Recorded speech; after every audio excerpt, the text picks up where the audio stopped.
Chapter 9 Kazrak of Port Kar. We travelled together through the night, making our way through the silvery yellow fields of Sartana, fugitives under the 3 moons of Gor. Soon after we had left the glade, to Talina's amusement, I removed her hood, and a few minutes later, her leading chain and slave bracelets. As we crossed the grain fields, she explained to me the dangers we would most likely face, primarily from the beasts of the plains, and from passing strangers. It is, interestingly, that in the Gorean language the word for stranger is the same as the word for enemy. Talina seemed to be animated, as if excited beyond comprehension at her escape from the seclusion of the walled gardens and the role of the Ubar's daughter. She was now a free, though submitted person, at large on the plains of the Empire. The wind shook her hair and tore upon her gown, and she would throw back her head, exposing her long throat and shoulders to its rough caress, drinking it in as though it were Kalana wine. I sensed that with me, nominal captive though she was freer than she had ever been before. She was like a naturally wild bird, which has been raised in a cage, and at last escapes from the confining wire bars. Somehow her happiness was contagious, and almost as though we were not mortal enemies, we talked to one another and joked as we made our way across the plains. I was heading, as nearly as I could determine, in the general direction of Koraba. Surely R was out of the question. It would be death for us both, and, I suppose, a similar fate would await us in most Gorean cities. Impaling the strangers a not unusual form of hospitality upon Gor. Moreover, owing to the almost universal hatred borne to the city of Har by most Gorean cities, it would be imperative in any case to keep the identity of my fair companion a secret. Theoretically, given the seclusion of the high-caste women of Har, their gilded confinement in the walled gardens, it would be reasonably easy to conceal her identity. But I was troubled. What would happen to Talina if we did, by some outstanding stroke of fortune, reach Koraba? Would she be publicly impaled, returned to the mercy of the initiates of Ar, or would she perhaps spend the rest of her days in the dungeons beneath the cylinders, perhaps even be permitted to live as a slave? If Talina was interested in these remote considerations, she gave no sign of her concern. She explained to me what, in her opinion, would give us our best chance to travel the plains of Gor in safety. "I will be the daughter of a rich merchant whom you have captured," she explained. "Your Tarn was killed by my father's men, and you are taking me back to your city to be your slave." I grudgingly assented to this fabrication, or much of it. It was a plausible story on Gor, and would be likely to provoke little skepticism. Indeed, some such account seemed to be in order, for free women on Gor do not travel attended by a single warrior, not of their own free will. Both Talina and I agreed that there was little danger of being recognized for what we really were. It would be generally assumed that the mysterious Tarnsman, who had stolen the homestone and disappeared with the daughter of the Ubar, must have long ago have reached whatever unknown city it was to which he had pledged his sword. Toward morning, we ate some of the rations, and refilled the water flasks at a secluded spring. I allowed Talina to bathe first, which seemed to surprise her. She was further surprised when I left her to herself. "Aren't you going to watch?" she asked most brazenly. "No," I said. "But I may escape," she laughed. "That would be my good fortune," I remarked. She laughed again and disappeared, and I soon heard the sounds of her splashing delightedly within the water. She emerged a few moments later, having washed her hair and that blue silk gown she wore. Her skin was radiant. The dried mire of the swampy forest at last washed away. She knelt and spread her hair out to dry, letting it fall forward over her head and shoulders. I entered the pool, and rejoiced in that invigorating, cleansing water. We slept afterward. To her annoyance, but as a safety measure I thought essential, I secured her a few feet from me, fastening her arms about a sapling by means of the slave bracelets. I had no wish to awake to a dagger being thrust within my breast. In the afternoon we moved again, this time daring to use one of the wide paved highways that led from Ar. Highways built like walls into the earth, of solid fitted stones, intended to last 1,000 years. Even so, the surface of a highway had been worn smooth, and the ruts of the Tharlian carts were clearly visible, ruts worn deep by centuries of caravans. We met very little upon that highway, perhaps because of the anarchy within that city of Ar. If there were refugees, they must have been behind us, and very few merchants were approaching Ar. Who would risk his goods in a situation of utter chaos? When we did pass an occasional traveller, we passed warily. On Gor, as in my native England, one keeps to the left side of the road. This practice, as once in England, is more than a simple matter of convention. When one keeps the left side of the road, one's sword arm faces that passing stranger. It seemed we had little to fear, and we had passed several of the passing stones that lined the side of the highway without seeing anything more threatening than a line of peasants carrying brushwoods upon their backs, and a pair of hurrying initiates. Once, however, Talina dragged me to the side of the road, and scarcely able to conceal our horror, we watched while a sufferer from the incurable Decossus disease, bent about in his yellow shrouds, hobbled by, periodically clacking his wooden device, which warns all within hearing to stand clear from his path. "An afflicted one," said Talina gravely, using the expression common for such plagued wretches upon Gor. The name of the disease itself, Darcosus, is almost never mentioned. I glimpsed the face beneath the hood, and felt sick. Its one bleared eye regarded us blankly for a moment, and then the wretched creature moved on. It gradually became clear that the road was becoming less traveled. Weeds were growing between cracks in the stone flooring of the highway, and the ruts of the Tharlian carts had all but disappeared. We passed several crossroads, but I kept moving generally within the direction of Korabah.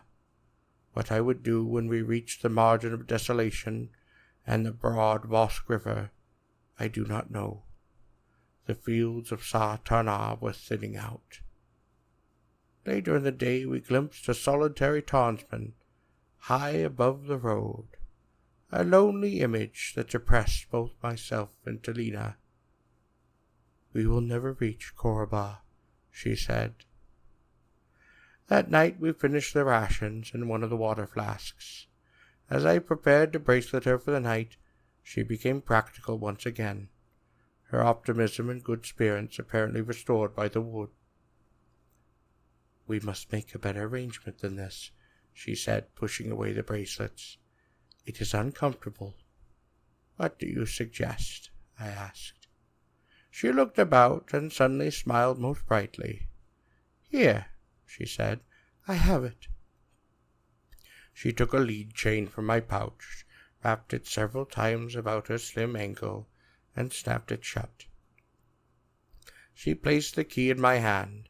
Then, carrying the chain, which was still attached to her ankle, she walked to a nearby tree, bent down, and looped the loose end of the chain around the trunk. "Give me the slave bracelets," she ordered. I gave them to her, and she placed the bracelets through 2 links of the part of the chain that encircled the tree, snapping them shut and handing me the key. She stood up and jerked her foot against the chain, demonstrating that she was now perfectly secured. "There, bold Tarnsman," she said, "I will teach you how to keep a prisoner. Now sleep in peace, and I promise I will not cut your throat tonight." I laughed, and I held her briefly within my arms. Suddenly, I sensed the rush of blood within her and within myself. I wanted never to release her. I wanted her always thus, so locked in my arms, mine to hold and mine to love. But summoning all my strength, I left her from me. "So," she said contemptuously, "that is how a warrior Tarnsman treats the daughter of a rich merchant." I rolled onto the ground. I turned away from her, unable to sleep.